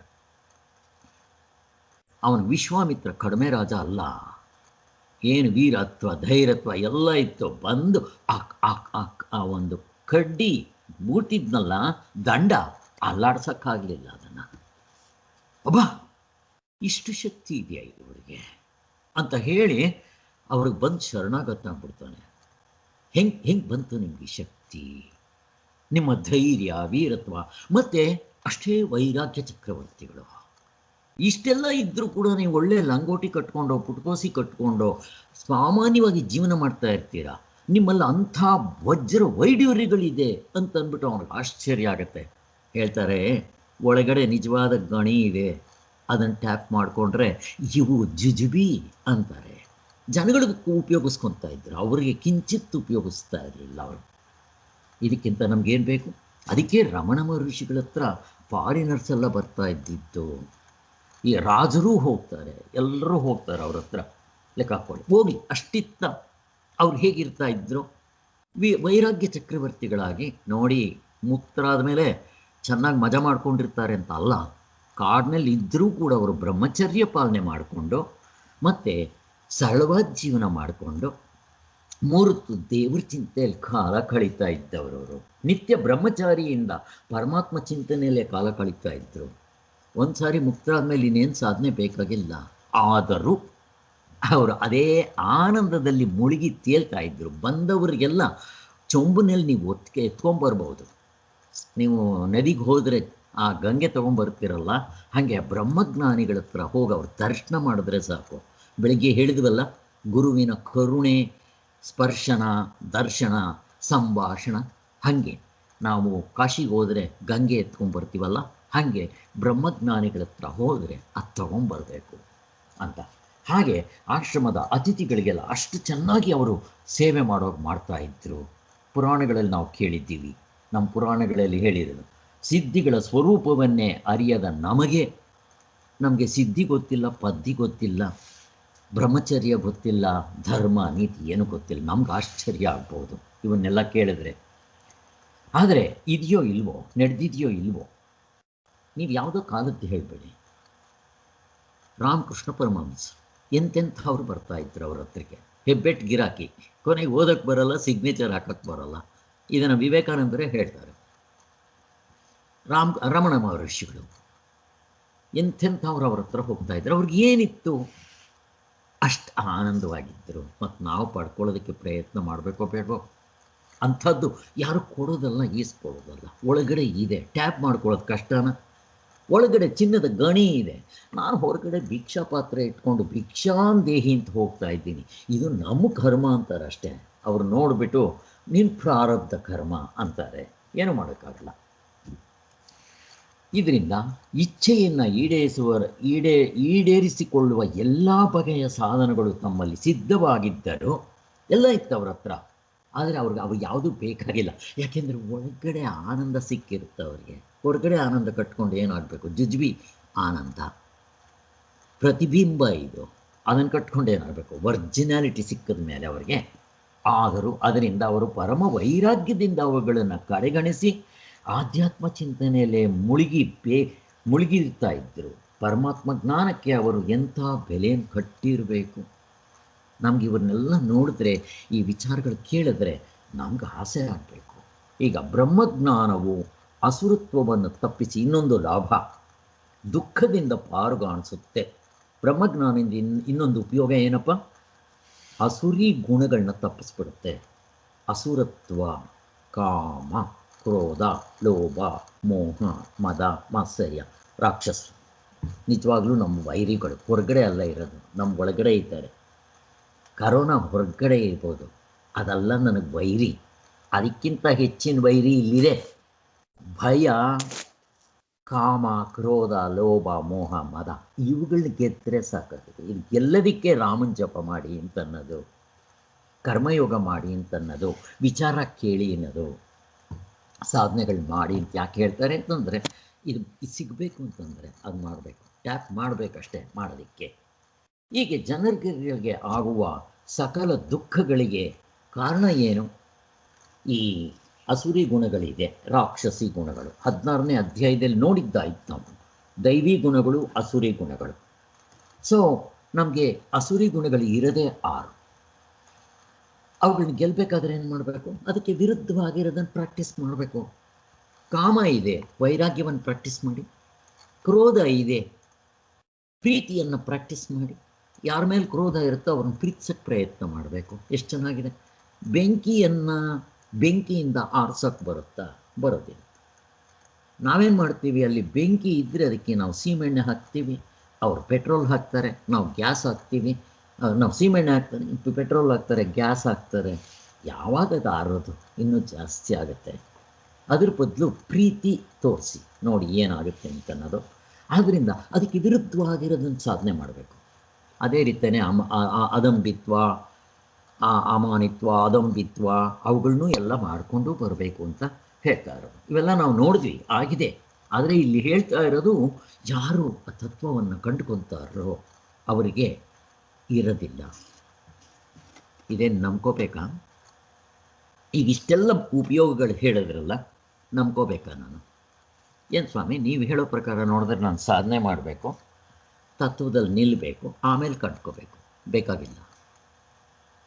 ಈಗಲೇ ಇಲ್ಲೇ ನಿಮಗೆ ತೋರಿಸ್ಬಿಡ್ತೀವಿ. ನೀವು ಮಾಲ್ಗೆ ಹೋಗ್ತೀರ, ಇಂಥ ಒಂದು ಜ್ಯೂಸ್ ಇಷ್ಟು ಚೆನ್ನಾಗಿದೆ ಅಂತ ಹೇಳ್ತಾರೆ, ಅದು ಕೊಂಡ್ಕೊಂಡು ಹೋಗಿಂತಾರೆ. ಅಕಸ್ಮಾತ್ ಹಂಗಿಲ್ಲದೆ ಇದ್ರೆ ಏನು ಮಾಡಬೇಕು? ತಗೊಳ್ಳಿ ಸ್ಯಾಂಪಲ್ ಇಲ್ಲೇ, ಈಗಲೇ ನೀವು ಚೆಕ್ ಮಾಡಿ, ಚೆನ್ನಾಗಿದ್ದರೆ ಕೊಂಡ್ಕೊಂಡೋಗಿ. ಹಾಗೆ ಇಲ್ಲಿ ಈಗಲೇ ತೋರಿಸ್ಬಿಡ್ತಾರೆ. ಏನೇನು ಹೇಳಿದ್ರು ಅವು ಇದೆಯಾ ಇಲ್ವಾ ಚೆಕ್ ಮಾಡ್ಕೊಂಬಿಡಿ. ಇದೇ ನಾವು ಮಾಡಬೇಕಾಗಿರೋದು. ಏನೇನು ಹೇಳಿದ್ರು? ಶೋಕಮೋಹ, ಗಾಢನಿದ್ರೆಯಲ್ಲಿ ಇರುತ್ತಾ ಶೋಕಮೋಹ? ಆಯಾಸ ಇರುತ್ತಾ?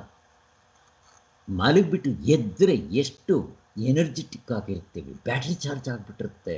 ನಮ್ಮ ಇಂದ್ರಿಯಗಳು ಉಜ್ಜಿ ಪಾಲಿಶ್ ಆದಂಗೆ ಆಗಿಬಿಟ್ಟಿರುತ್ತೆ. ಈ ದೇಹದಲ್ಲಿ ಒಂದು ಲವಲವಿಕೆ ಇರುತ್ತೆ. ಇನ್ನೆಷ್ಟು ಕೆಲಸ ಬೇಕಾದರೂ ಮಾಡೋಕ್ಕೆ ರೆಡಿ ಇರ್ತೀವಿ. ಹೆಂಗಿದೆ ನೋಡಿ, ಆಯಾಸ ಎಲ್ಲ ಹೊರಟೋಯ್ತು, ಲವಲವಿಕೆ ಬಂದುಬಿಡ್ತು. ಯಾತಕ್ಕೆ? ಬರೀ ನಿದ್ದೆ ಮಾಡಿದ್ದಕ್ಕೆ. ನಿದ್ದೆನಲ್ಲಿ ಏನಾಗಿರ್ತೀವಿ? ದೇವರಾಗಿರ್ತೀವಿ. ಇದನ್ನು ಸಾಧನೆ ಮಾಡಿ ಮುಕ್ತರಾದ್ಮೇಲೆ ಕಂಡ್ಕೋಬೇಕಾ? ಈಗಲೇ ಇಲ್ಲೇ ತೋರಿಸ್ತಾ ಇದ್ದಾರೆ. ಭಯ ಇರುತ್ತೆ ಅಲ್ಲಿ. ಇಲ್ಲಿ ಕರೋನಾ ಭಯ ಇದೆ, ಸತ್ತೋಗ್ತೀನಿ ಅಂತ ಭಯ, ಎಷ್ಟೋ ಬೇಕಾದಷ್ಟು ಭಯಗಳಿದೆ. ನಿದ್ದೆಯಲ್ಲಿ ಯಾರಿಗಾದ್ರೂ ಕರೋನಾ ಕಂಪ್ಲೇಂಟ್ ಮಾಡಿ ಸ್ವಾಮಿ ನೋಡೋಣ. ಇನ್ನು ಇದಕ್ಕಿಂತ ಇನ್ನೇನು ತೋರಿಸ್ಬೇಕು ಪ್ರೂಫು?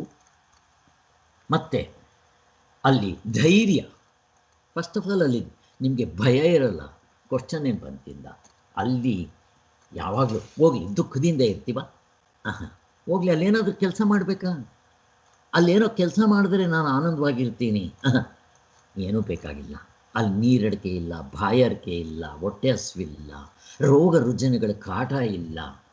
ಮತ್ತು ನಾನು ಅಲ್ಲಿ ಸಾಯ್ತೀನಿ ಅನ್ನೋ ಭಯ ಇಲ್ಲ. ಗಂಡಸಲ್ಲ, ಹೆಂಗಸಲ್ಲ, ಆನಂದವಾಗಿರ್ತೀವಿ. ಯಾರಾದರೂ ಕಂಪ್ಲೇಂಟ್ ಮಾಡಿ ನೋಡೋಣ. ಡೀಪ್ ಸ್ಲೀಪ್ ಬಗ್ಗೆ ಯಾರಾದರೂ ಬಂದು ಕಂಪ್ಲೇಂಟ್ ಮಾಡಿದ್ರೆ ಅವ್ರು ತೋರಿಸಿ. ನಾವು ಡಾಕ್ಟ್ರುಗಳು, ನಮಗೆ ಗೊತ್ತು ಡಾಕ್ಟ್ರೇ ನಿದ್ದೆ ಮಾತ್ರ 2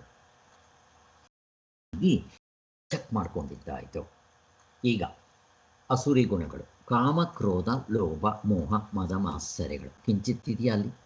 ಇದ್ರೆ ಅಲ್ವಾ ಅಲ್ಲಿ? ಅದರಿಂದ ಇಷ್ಟು ಲಾಭ ಇದೆ ಅಂದರೆ ಅದನ್ನು ಪ್ರಯತ್ನ ಮಾಡಬೇಕೋ ಬೇಡವಾ? ನಾವು ಆತ್ಮಜ್ಞಾನವನ್ನು ಸಂಪಾದಿಸಿಕೊಳ್ಬೇಕೆಂಬ ಇಚ್ಛೆಯೇ ಪರಮ ಮಂಗಳ ರೂಪವೆಂದು ಪ್ರಾಚೀನರಾದ ಮಹಾತ್ಮರುಗಳು ಸಾರ್ತಾ ಇದ್ದರು.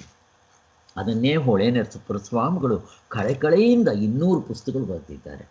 ಪಾಮರರೂ ಓದ್ಕೊಳ್ಳಿ ಅಂತ, ಸಂಸ್ಕೃತ ಬರದೇ ಇರೋರು ಓದ್ಕೊಳ್ಬೋದು ಅಂತ. ನಾವು ಇನ್ನೂ ಕಿಲಾಡಿಗಳು, ಅದನ್ನೂ ಓದೋದಿಲ್ಲ ನಾವು. ಹಾಗೆ ದೇವ್ರ ಗುಡಿಯಲ್ಲಿ ಇರ್ತಾನೆ. ಪಾಪ ಇವರು ದೇವರ ದರ್ಶನಕ್ಕೆ ಬರಲ್ಲ ಅಂತ ಹೇಳಿ ಆ ಭಗವಂತನು ಕರುಣೆಯಿಂದ ಉತ್ಸವ ಮೂರ್ತಿಯಲ್ಲಿ ನಮ್ಮ ಮನೆ ಹತ್ರನೇ ಬರ್ತಾನೆ. ನಿನ್ನ ಚಾಪೆ ಕೆಳಗೆ ತೋರೋದು ನಾವು ರಂಗೋಲೆ ಕೆಳಗೆ ತೋರಕ್ಕೆ ಬರಲ್ವಾ? ನೀನು ಬಾ, ನಾವು ಬಾಗಿಲು ಹಾಕ್ಕೊಂಡು ಒಳಗಿರ್ತೀವಿ ಅಂತೀವಿ. ನಾವು ಅಷ್ಟು ಕಿಲಾಡಿಗಳು. ದೇವರೇನೋ ಬರ್ತಾನೆ, ಬಟ್ ನಾವೆಲ್ಲಿರ್ತೀವಿ? ನಾವು ಒಳಗಡೆ ಇರ್ತೀವಿ, ಟಿ ವಿ ನೋಡಿಕೊಂಡು ಬಾಗಿಲು ಹಾಕ್ಕೊಂಡು ನೋಡ್ತಾ ಇರ್ತೀವಿ. ಅಷ್ಟು ನಾವು ಇದು. ಹಾಗೆ ಅವರು ದೇಹ ಬಿಟ್ಟರು 75 ಇಸ್ವಿಗೆ ಬಿಟ್ಟರು, ಇಲ್ಲಿಗೆ ಆವಾಗಲೇ 45 ವರ್ಷ ಆಯಿತು. ಬಿಟ್ಟು ಹೋಗಿದ್ದಾರೆ ಇದೆಲ್ಲ ಪುಸ್ತಕಗಳು. ಯಾರಿಗೆ ಬೇಕಾಗಿದೆ ಇದು ಅಂತ ಅಂತೀವಿ ನಾವು. ಹಾಗೆ ಆತ್ಮಜ್ಞಾನವನ್ನು ಸಂಪಾದಿಸ್ಕೊಳ್ಬೇಕೆಂಬ ಇಚ್ಛೆ ಬರಬೇಕು. ಈ ಮಹಾತ್ಮರೆಲ್ಲ ಸಾರಿದ್ದಾರೆ, ಅವ್ರ ಜೀವನವನ್ನೇ ಅದಕ್ಕೋಸ್ಕರ ತೇದಿಟ್ಟಿದ್ದಾರೆ. ಹೊಳೆಯ ಸುಬ್ರಹ್ಮಣ್ಯಗಳೇಮನ ಮುಕ್ತರ ಆಗಿಬಿಟ್ರು 75ನೇ ಇಸ್ವಿಗೆ, ಮತ್ತೆ ತಿರ್ಗಾ ಅವರು 50ನೇ ಇಸ್ವಿಗೆ ಮುಕ್ತರಾಗ್ಬಿಟ್ರು. ಇನ್ನು 25 ವರ್ಷ ಹೆಂಗೆ ಕಾಲ ಕಳೆದ್ರು ಅವರು? ಅವ್ರಿಗೋಸ್ಕರ ಬೇಕಾಗಿಲ್ಲ, ಜನಗಳಿಗೋಸ್ಕರ. ಪುಸ್ತಕ ಬರೆಯೋದು ಬಿಡಲಿಲ್ಲ, ಪ್ರವಚನ ಮಾಡೋದು ಬಿಡಲಿಲ್ಲ. ಸ್ನೇಹಿತರೆ, ನಂಬಿ ಬಿಡಿ, 95 ವರ್ಷ ಅವ್ರನ್ನ ಕೊನೆಗೆ ಅವ್ರ ರೂಮ್ ಇದ್ದರೆ ತೆವಳ್ಕೊಂಡು ಪ್ರವಚನ ಮಾಡ್ತಾ ಇದ್ರಂತೆ. ತೆವಳ್ಕೊಂಡು ಬಂದು ಒಳ್ಳೆ ಗಿಣಿ ಆದಂಗೆ, ಒಳ್ಳೆ ಗುಬಚ್ಚಿ ಆದಂಗೆ ಆಗ್ಬಿಟ್ಟಿದೆ ನೋಡಿ ಅವ್ರ ಫೋಟೋಗಳು. ವಯಸ್ಸಾದ ಮೇಲೆ ಅಷ್ಟಾದರೂ ಕೂಡ ಅವರು ಹೇಳೋದನ್ನು ಬಿಡ್ತಾ ಇರಲಿಲ್ಲ. ಅವ್ರಿಗೋಸ್ಕರನ ಜನಗಳು ಗೊತ್ತಾಗಲಿ, ಇದನ್ನು ಅರ್ಥ ಮಾಡಿಕೊಂಡ್ರೆ ಯಾರಿಗಾದರೂ ಲಾಭ ಆಗ್ಬೋದು ಅಂತ ಅವರು ಆಗಿ ಬರ್ತಾ ಇದ್ದರು. ಕೊನೆಗೆ ಅವ್ರು ತೆವಳ್ಕೊಂಬರೋಕ್ಕೂ ಆಗದೆ ಇದ್ದಾಗ ಚೇರ್ ಮೇಲೆ ಕುಂಡ್ರಿಸ್ಕೊಂಡು ಹಂಗೆ ಎತ್ಕೊಂಡು ಬಂದುಬಿಡ್ತಾ ಇದ್ದರಂತೆ 4 ಜನ. ಆವಾಗಲೂ ಅವ್ರು ಮಾತಾಡ್ತಾ ಇದ್ರಂತೆ. ಎಲ್ಲಿವರೆಗೂ ಮಾತಾಡ್ತಾ ಇದ್ರು ಅಂದರೆ ಅವರು ವಿಚಾರ ಹೇಳ್ತಾರೆ. ಮಾತಾಡೋದು ಅಂದರೆ ಅವರೇನು ಲೌಕಿಕದ್ದೇನೂ ಮಾತಾಡ್ತಾ ಇರಲಿಲ್ಲ. ಅವ್ರಿಗೆ ಜ್ಞಾನ ಭಂಡಾರವೇ ಇತ್ತು. ಬರೆದಿರೋದೆಲ್ಲ ಚಿನ್ನದಂಥದ್ದು. ಇದು ಅವ್ರಿಗೆ ಗೊತ್ತಿರೋರು ಗೊತ್ತಿರುತ್ತೆ. ಇದಕ್ಕೇನು ಗೊತ್ತು? ಕೋಳಿಗೆ ವಜ್ರದ ಬೆಲೆ ಅಂತೀವಲ್ಲ, ಕೋಳಿಯೇ ಅಲ್ಲಿ ಹೊರಗಡೆ ರಸ್ತೆನಲ್ಲಿ ಅದು ಇದು ತಿಂತಾ ಇರುತ್ತೆ. ಅದಕ್ಕೆ ಬೇಕಾಗಿರೋದು ಭತ್ತದ ಕಾಳೋ ಅಕ್ಕಿ ಕಾಳೋ ಏನೋ ಒಂದು, ಅದು ವಜ್ರ ಬಿದ್ದಿದ್ರೆ ಮುಟ್ಟುತ್ತಾ. ಹಂಗಾಗ್ಬಿಟ್ಟಿದೆ ನಮಗೆ.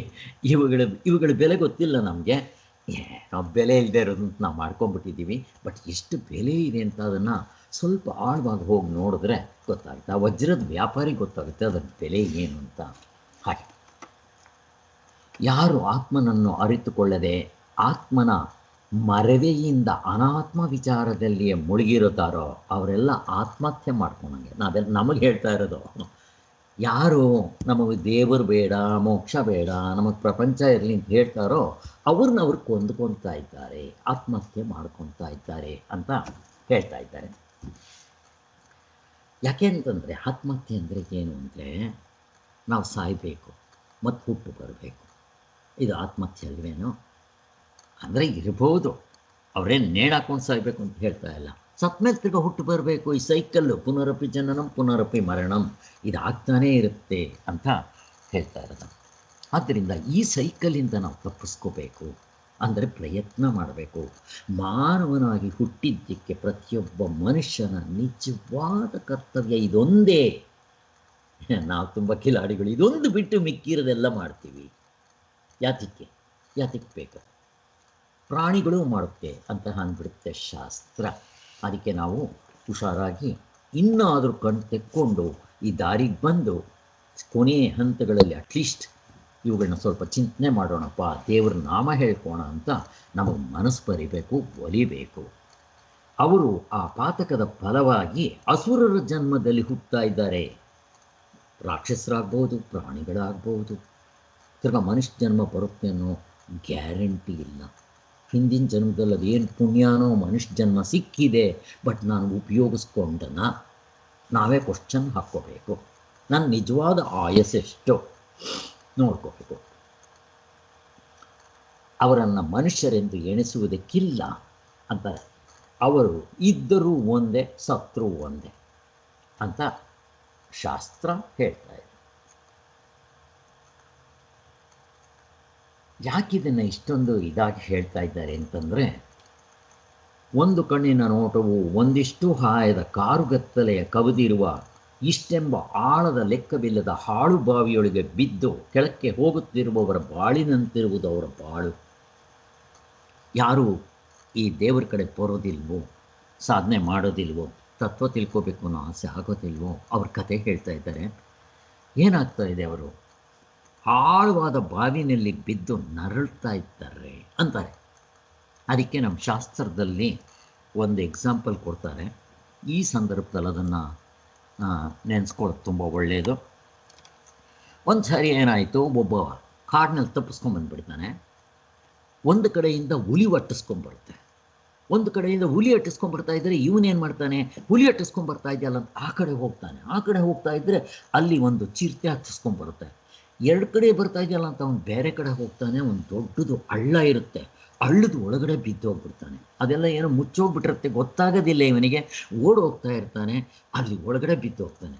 ಅದು ಇನ್ನೇನು ಕೆಳಗಡೆ ಬಿದ್ದೋಗ್ಬೇಕು.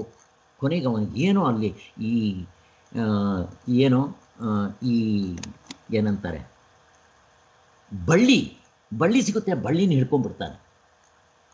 ಸದ್ದ ಬದುಕಿದ್ಯಾ ಬಡಜೀವಿ ಅಂತ ಮೇಲಕ್ಕೆ ಹತ್ಕೊಂಡ್ಬರೋಣ ಅಂತಂದರೆ ಒಂದು ಕಡೆ ಹುಲಿ ಇದೆ, ಇನ್ನೊಂದು ಕಡೆ ಚಿರತೆ ಇದೆ, ಕರಡಿನೋ ಏನೋ. ಬಾ ಮೇಲಕ್ಕೆ ನಾನು ತಿಂದಾಕ್ಬಿಡ್ತೀನಿ ಅಂತ ಇದೆ. ಹೋಗ್ಲಿ ಕೆಳಗಡೆಗೆ ಇಳಿದು ಬೀಳೋಣ ಅಂತಂದರೆ ಕೆಳಗಡೆ ಹೆಬ್ಬಾವುಗಳು, ನಾಗರ ಹಾವುಗಳು ಎಡೆ ಎತ್ಕೊಂಡಿದೆ. ಬಾಯಿಲಿ ಕೆಳಕ್ಕೆ ನಾನು ಕಚ್ಚಾಕಿ ಸಾಯಿಸ್ಬಿಡ್ತೀನಿ ಅಂತ ಅವಂತ ಇದೆ. ಇವನು ಮಧ್ಯದಲ್ಲಿ ತೇಲಾಡ್ತಾ ಇದ್ದಾನೆ, ಮೇಲೆ ಬರೋಂಗಿಲ್ಲ, ಕೆಳಗಡೆ ಹೋಗೋಂಗಿಲ್ಲ. ಇಂಥ ಸಂದರ್ಭದಲ್ಲಿ ಅವನ ಅದೃಷ್ಟಕ್ಕೆ ಮೇಲ್ಗಡೆ ಮರದಲ್ಲಿ ಅಲ್ಲಿ ಜೇನುತುಪ್ಪ ಒಂದು ತೊಟ್ಟು ಇವನ ನಾಲ್ಗೆ ಮೇಲೆ ಬಿತ್ತಂತೆ. ಆಗ ಇವನು ಅದನ್ನು ಚಪ್ಪರಿಸ್ಕೊಂಡು ಬಾ ಎಷ್ಟು ಚೆನ್ನಾಗಿದೆ ಅಂತ ಇದ್ದಾನಂತವನು.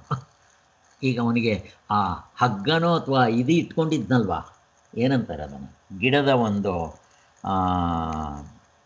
ಏನಂತಾರೆ ಅದಕ್ಕೆ, ಗಿಡದ್ದು ಒಂದು ಬಳ್ಳಿ, ಆ ಬಳ್ಳಿನ ಇಲಿ ಕರಿ ಇಲಿ ಕಚ್ಚುತ್ತಾ ಇದೆಯಂತೆ. ಇವಾಗ ಇವನೇನು ಹಂಗೆ ಎಷ್ಟೊತ್ತು ಇರ್ತಾನೆ ಅಂತಂದರೆ ಆ ಇಲಿಗಳು ಆ ಬಳ್ಳಿಯನ್ನು ಕಚ್ಚಿ ಅದು ತಿನ್ನೌಟ್ ಆಗಿಬಿಟ್ಟು ಕಟ್ಟಾಯಿತು ಅಂದರೆ ಕೆಳಗೆ ಬೀಳಬೇಕು. ಮೇಲಕ್ಕೆ ಬಂದರೆ ಮೇಲೂ ಸಾಯ್ತಾನೆ, ಕೆಳಗೆ ಬಿದ್ದರೆ ಕೆಳಗೂ ಸಾಯಬೇಕು. ಹೋಗಲಿ ಹಾಳಾಗೋಗಲಿ, ಯಾರಾದರೂ ಬಂದು ಬದುಕಿಸ್ತಾರ ಅಂದರೆ ಅದನ್ನು ಕಚ್ಚುತ್ತಾ ಇದೆ ಬಿಳೆ ಇಲಿ ಕರಿ ಇಲಿ. ಇಂಥದ್ರಲ್ಲಿ ಮೇಲ್ಗಡೆ ಒಂದು ತೊಟ್ಟು ಹಾನಿ ಬಿತ್ತು. ಅವನಿಗೆ ಎಷ್ಟು ಸಂತೋಷ ಆಗಿರಬೇಕು. ನಮ್ಮ ಕತೆ ಹೇಳ್ತಾ ಇರೋದು, ಅವನ ಕತೆ ಅಲ್ಲ. ಅಲ್ಲಿ ಈ ಪ್ರಪಂಚದಲ್ಲಿ ಸುಖ ಅಂತ ಹೇಳಿ ಕಿಂಚಿತ್ ಎಲ್ಲೋ ಒಂದು ತೊಟ್ಟು ಜೇನುತುಪ್ಪ ಬಾಯಿಗೆ ಬಿದ್ದರೆ ಇದನ್ನೇ ಸಂತೋಷ ಅಂತ ಅಂದ್ಕೊಂಡು ನಾವು ನಮ್ಮ ಜೀವನದಲ್ಲಿ ಬೆಳಗ್ಗೆ ಮುಗಿದೋಯ್ತು, ರಾತ್ರಿ ಮುಗಿದೋಯ್ತು, ದಿನಗಳು ಕಳೆದೋಗ್ತಾ ಇದೆ. ನಾವು ಸಾವಿಗೆ ಹತ್ತಿರ ಬರ್ತಾ ಇದ್ದೀವಿ. ಎಸ್ಪೆಷಲಿ ನಾವು 60 ವರ್ಷದ ಮೇಲೆ ಆಗಿರೋರು ನಾವೆಲ್ಲ ಇರೋದಿಲ್ಲ. 65 ಮೇಲೆ ಅದರಿಂದ ನಮಗೆ ವೀಸಾ, ಪಾಸ್ಪೋರ್ಟ್ ಎಲ್ಲ ಸೀಲ್ ರೆಡಿ ಆಗಿಬಿಟ್ಟು ಟಿಕೆಟ್ಟು ಕೊಂಡ್ಕೊಂಡ್ಬಿಟ್ಟಿದ್ದೀವಿ. ಅದು ಯಾವಾಗ ಬರುತ್ತೋ ಹೇಳೋಕ್ಕೆ ಬರೋಲ್ಲ. ಹಾಗೆ ಅವನು ಕರೆದಾಗ ಹೋಗ್ಬಿಡ್ಬೇಕು ಅಷ್ಟೇ. ಹಂಗಿದ್ದೀವಿ ನೆಕ್ ಮೂಮೆಂಟ್ನಲ್ಲಿ. ಈ ಜೇನುತುಪ್ಪಕ್ಕೆ ಆಸೆ ಪಟ್ಟು ಅದನ್ನು ನೆಕ್ಕೊಂಡು ಅಲ್ಲೇ ಇದ್ದೀವಲ್ಲ ಅಂತ ನಮಗೆ ಅವರು ಹೇಳ್ತಾ ಇದ್ದಾರೆ. ಅದಕ್ಕೋಸ್ಕರ ಇಲ್ಲಿ ಶಾಸ್ತ್ರದಲ್ಲಿ ಹೇಳೋದು ಇದು, ಹಾಳುಬಾವಿಗೆ ಬಿದ್ದು ಕೆಳಕ್ಕೆ ಹೋಗೋರು ಬಾಳಾಗ್ಬಿಟ್ಟಿದೆ ಅಂತ ಹೇಳ್ತಾ ಇದ್ದಾರೆ. ಹೀಗೆಂದು ಆತ್ಮನನ್ನು ಅರಿತುಕೊಳ್ಳವರ ಪಾಡನ ಉಪನಿಷತ್ನಲ್ಲಿ ಹೇಳ್ತಾ ಇದೆ. ಈಶಾವಾಸ್ಯ ಉಪನಿಷತ್ನಲ್ಲಿ 3ನೇ ಒಂದು ಮಂತ್ರದಲ್ಲಿ ಇದನ್ನು ವರ್ಣಿಸ್ತಾರೆ. ಇಂಥ ದುಸ್ಥಿತಿಗೆ ಜನರು ಇಳಿಯದೇ ಇರಲೆಂದು ಮರುಕದಿಂದ, ಕರುಣೆಯಿಂದ, ಅವ್ರಿಗೆ ನಮ್ಮನ್ನು ಕಂಡ್ರೆ ಕರುಣೆ, ಕ್ಷಮಾಗುಣ, ಪ್ರೀತಿ, ಪ್ರೇಮ, ಸಹನೆ, ತಾಳ್ಮೆ, ಅನುಕಂಪ, ಕ್ಷಮೆ, ದಯೆ ಇರುತ್ತೆ. ಅವರು ನಮ್ಗೆ ಹೇಳ್ತಾ ಇದ್ದಾರೆ, ನೀವು ಏನಾದರೂ ಮಾಡಿ ಇದರಿಂದ ಪಾರಾಗೋದಕ್ಕೆ ಪ್ರಯತ್ನ ಮಾಡಿ ಅಂತ ಹೇಳ್ತಾ ಇದ್ದಾರೆ. ಎಷ್ಟು ಚೆನ್ನಾಗಿದೆ ನೋಡಿ. ಸೊ ನಾವು ಇದನ್ನು ಸ್ವಲ್ಪ ಮನಸ್ಸಿನಲ್ಲಿ ಹೊರಳಾಡಿಸ್ಕೊಂಡು ಅಟ್ಲೀಸ್ಟ್ ಇನ್ಮೇಲೆ ಅದು ಪ್ರಯತ್ನ ಮಾಡಬೇಕು ಅಂತ. ಆತ್ಮಹತ್ಯೆಯಿಂದ ಪಾರಾಗಿ ಅಸುರತ್ವವನ್ನು ತಪ್ಪಿಸಿಕೊಂಡು ಮನುಷ್ಯತ್ವಕ್ಕೇರುವುದೊಂದು ಜ್ಞಾನದ ಪ್ರಯೋಜನ. ಇದು ಪ್ರಯೋಜನಗಳಲ್ಲಿ ಹೇಳಿದ್ರಲ್ಲ, ಏನಾಗುತ್ತೆ, ನಮ್ಮ ಅಸುರಿ ಗುಣಗಳು ಕಿಂಚಿತ್ತಿಲ್ದಂಗೆ ಹೋಗ್ಬಿಡುತ್ತೆ, ಅಡ್ರೆಸ್ ಇರೋದಿಲ್ಲ. ಪರಮಾತ್ಮನ ಕಂಡ್ರೆ, ಹಗ್ಗ ಕಂಡ್ರೇ ಹಾವಿನ ಭಯ ಪೂರ್ತಿ ಹೋಗೋದು ಹಾಗೆ. ಮತ್ತು ಇವು ಯಾವುದೂ ನಮ್ಗೆ ಅಂಟೇ ಇಲ್ಲ. ಗಾಢನಿದ್ರೆಯಲ್ಲಿ ಯಾವುದಾದ್ರೂ ಇದೆಯಾ? ಕಾಮಕ್ರೋಧ ಲೋಭ ಮೋಹ ಮದ ಮಾತ್ಸರ್ಯಗಳು ತೋರಿಸಿ ಇರೋದಿಲ್ಲ. ಶೋಕನೂ ಇಲ್ಲ, ಮೋಹನೂ ಇಲ್ಲ. ಹಾಗೆ ಈ ಭೌತಿಕ ಶಾಸ್ತ್ರವು ಕಂಡು ಹಿಡಿದು ಕೊಟ್ಟಿರುವ ಹೊಸ ಹೊಸ ಸಾಧನಗಳನ್ನು ಹೀಗೆ ಸದುಪಯೋಗಗೊಳಿಸ್ಕೊಳ್ಬೇಕಾದ್ದು ಜನರು ತಮ್ಮ ರಾಗದ್ವೇಷಗಳ ಫಲವಾಗಿ ಸೈನ್ಸು ನಮಗೆ ಏನು ಮಾಡಿಕೊಟ್ಟಿದೆ? ತುಂಬ ಕಂಫರ್ಟ್ ಕೊಟ್ಟಿದೆ. ಸ್ಪೂನ್ ಟು ಫ್ರಿಜ್ ಕಂಫರ್ಟ್ ಕೊಟ್ಟಿದೆ, ಎಲ್ಲ ಸೌಕರ್ಯಗಳು ಕೊಟ್ಟಿದೆ. ಯಾವಾಗ ಯಮನಿಯಮಗಳ ಬೇಸ್ ಫೌಂಡೇಶನ್ ಇಲ್ಲವೋ ರಾಕ್ಷಸರೇ ಅವರು. ಅವರು ಆಟಮ್ ಬಾಂಬೇನೋ ಕಂಡುಕೊಟ್ರು, ಅದರ ಜೊತೆಗೆ ಹೇಗೆ ಉಪಯೋಗಿಸ್ಕೊಂಡ್ವಿ ನಾವು? ಪ್ರಪಂಚನ ಹಾಳು ಮಾಡೋದಕ್ಕೆ ಉಪಯೋಗಿಸ್ತಾ ಇದ್ದೀವಿ. ಈಗ ಎಲ್ಲರ ಹತ್ರನೂ ಆಟಮ್ ಬಾಂಬ್ ಇದೆ. ಯಾವ ದೇಶದವ್ರು ಯಾರು ಪ್ರಪಂಚನ ಹಾಳು ಮಾಡ್ತಾರೋ ಅಂತ ಭಯ. ಈಗ ಸೈನ್ಸು ಹೆಲ್ಪ್ ಮಾಡ್ತಾ ಇರೋದು ಹೀಗೆ. ಯಾಕೆ? ಬೇಸ್ಮೆಂಟ್ ಚೆನ್ನಾಗಿಲ್ಲ, ಯಮನಿಯಮಗಳಿಲ್ಲ. ನಿಮ್ಮ ಆಧ್ಯಾತ್ಮ ಹೇಗೆ ಸ್ವಾಮಿ? ಆಧ್ಯಾತ್ಮ ಹೀಗಿಂತದ ರಾಮಾಯಣನೇ ಇಲ್ಲ. ನೀವು ಆ ಗುರುಗಳನ್ನ ಶಿಲ್ಬೆಗೆ ಹಾಕಿ ಮಳೆ ಹೊಡಿತಾ ಇದೆ. ಹಾಳಾಗೋಗ್ರಿ ಅಂತ ಹಂಗೆ ಬೈಯಲ್ಲ ಅವರು. ಜೀಸಸ್ ಏನು ಮಾಡ್ದ? ಹೇ ಪರಮಾತ್ಮ, ಗೊತ್ತಿಲ್ಲ ತಪ್ಪು ಮಾಡ್ತಾ ಇದ್ದಾರೆ, ಕ್ಷಮಿಸ್ಬಿಡು ಅವ್ರನ್ನ ಬಾ. ಇದೆಲ್ಲಿದೆ? ಸೈಂಟಿಸ್ಟ್ ಕೊಟ್ಟಂತ ನಮಗೆ ಕೊಡುಗೆ ಹೆಂಗಿದೆ ವ್ಯತ್ಯಾಸ ನೋಡಿ. ಅದಕ್ಕೆ ಹೇಳೋದು, where the science ends the spirituality begins ಅಂತ. ಆದ್ದರಿಂದ ನಿನ್ನೆ ನೋಡಿದ್ವಲ್ಲ BM ಹೆಗ್ಡೆ ನಮ್ಮ ಸೈನ್ಸ್ ಏನು ಕೊಡುತ್ತೆ ಅಂತ ಅನ್ನೋದು. ನಮಗೆ ಒಂದು ಇದು ಜಂಬ. ಓಹೋ, ಮೊದಲಿಗೊಬ್ರಿಗಿಂತ ಇವಾಗ ನಾವು ಎಷ್ಟು ಫೇಮಸ್ಸು, ಎಷ್ಟು ಜನ ಡಾಕ್ಟ್ರುಗಳು, ಸ್ಪೆಷಲಿಸ್ಟ್ಗಳು ಡಯಾಗ್ನೋಸ್ ಮಾಡೋರು ಇದೆ ಅಂತ. ಆ BM ಹೆಗ್ಡೆ ಡಾಕ್ಟ್ರು, ಒಂದು ಸೈಂಟಿಸ್ಟ್, ಅವ್ರು ಹೇಳ್ತಾರೆ ಕೇಳಿ. ಸೈನ್ಸು ನಿಮ್ಮನ್ನು ಹಾಳು ಮಾಡ್ತಾ ಇದೆ ಅಂತಾರೆ. ಏನು ಮಾಡೋಕ್ಕಾಗಲ್ಲ, ಇದು ಎಲ್ಲರೂ ಅನುಭವಿಸ್ಬೇಕಾಗಿರೋದು. ಯಾರಿಗೆ ಸ್ವಲ್ಪ ಜ್ಞಾನ ಇರುತ್ತೋ, ವಿವೇಕ ಇರುತ್ತೋ, ಔಷಧಿಗಳು ತಗೊಳ್ಳೋದು ಕಡಿಮೆ ಮಾಡಬೇಕು. ಇಂಗ್ಲೀಷ್ ಎಲ್ಲ ಪಾಯ್ಸನ್, ನಾವೇ ಹೇಳ್ತೀವಿ. Simple Crocin poison. ನಿಮ್ಮ liver cirrhosis of the liver ಆಗುತ್ತೆ. ಕುಡಿಯೋಲ್ಲ, ಏನು ಮಾಡೋದಿಲ್ಲ, ಆಲ್ಕೋಹಾಲಿಕ್ ಅಲ್ಲ, ಆದರೂ ಕೂಡ liver cirrhosis of the liver ಹಿಂದೆ ಯಾರು ಗೊತ್ತಾಗ್ತಾ ಇದ್ದಿದ್ದು? Chronic drinkers. 3 ಹೊತ್ತು ಕುಡಿಯೋವಂಥವ್ರಿಗೆ ಲಿವರ್ ಹಾಳಾಗೋಗ್ಬಿಡ್ತಾ ಇತ್ತು, ಲಿವರ್ ಕೆಟ್ಟೋಗ್ತಾ ಇತ್ತು, ಲಿವರ್ ಫೇಲ್ಯೂರ್ ಆಗಿಬಿಡ್ತಾ ಇತ್ತು. ಇವಾಗ ನೀವು ಎಷ್ಟು ಜನಕ್ಕೆ ಬೇಕಾ ಸ್ಕ್ಯಾನಿಂಗ್ ಮಾಡಿ, ಅದರಲ್ಲಿ ಒಂದು 89% ಜನಗಳಿಗೆ ಸಿರೋಸಿಸ್ ಆಫ್ ದಿ ಲಿವರ್. ಯಾಕೆಂದರೆ ಮಾತ್ರೆಗಳು ನುಂಗಿ ನಾವು ಊಟ ಮಾಡೋದಕ್ಕಿಂತ ಮಾತ್ರೆಗಳು ನುಂಗದೇ ಜಾಸ್ತಿ ಆಗಿದೆ. ಈಗ ನಿಮ್ಮ ಸೈನ್ಸು ಬೆನಿಫಿಟ್ ಮಾಡ್ತಾ ಅಥವಾ ಅಡ್ವಾಂಟೇಜಾ ಡಿಸಡ್ವಾಂಟೇಜಾ ನಾವೇ ನೋಡ್ಕೊಳ್ಳೋದು. ಆಯುರ್ವೇದ ಏನು ಸೈಡ್ ಎಫೆಕ್ಟ್ ಆಗುತ್ತೆ? ಮಾಡಿದ್ರೆ ವಾಸಿ ಮಾಡಬೇಕು, ಇದ್ದಿದ್ರೆ ಏನೂ ಮಾಡೋದಿಲ್ಲ. ನಮ್ಗದು ಬೇಡ, ಇಷ್ಟೇ ವ್ಯತ್ಯಾಸ. ಹಾಗೆ ಭೌತಿಕ ಶಾಸ್ತ್ರವು ಕಂಡು ಹಿಡಿದು ಕೊಟ್ಟಿರುವ ಹೊಸ ಸಾಧನಗಳನ್ನು ಹೀಗೆ ಸದುಪಯೋಗಿಸಿಕೊಳ್ಳಬೇಕೆಂಬುದನ್ನು ಅರಿಯದೇ ಜನರು ತಮ್ಮ ರಾಗದ್ವೇಷಗಳ ಪರವಾಗಿ ಕ್ಷಾಮ ಡಾಮರ ಯುದ್ಧ. ಈಗೇನಾಗಿದೆ, ಎಲ್ಲಿ ಯಾರು ಯಾವ ದೇಶದನ್ನು ಕೊಂದಾಗ್ತಾರೋ ಅಂತ ಭಯ.